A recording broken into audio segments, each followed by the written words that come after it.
जय जगन्नाथ फ्रेंड्स माने मु भाविली आपन को आज बिना बिरी चावल रे सुजी रे ओनली केवल इडली बने की देखिबी। तो देखंतु मु एठी मापिकी 2 कप सुजी नै जाईची आ ता संगे रे मु छेना जो छिड़ैथिली सेही पानी मिसई करी एटा को राती सारा भिगई करी हमें छाड़ी दवा।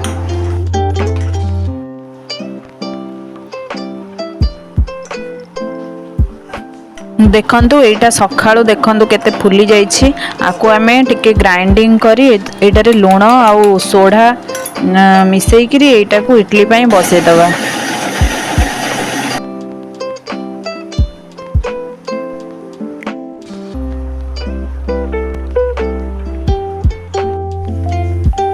माने आपण आणटा को जते बहलिया रखिबे इडलीटा हमर सेते टेस्टी और स्पंजी हेइथाय। देखंतु मटी बसई नै कि एटा को काढी देलेनी 10 मिनिट परे देखंतु केते सॉफ्ट हेइछि।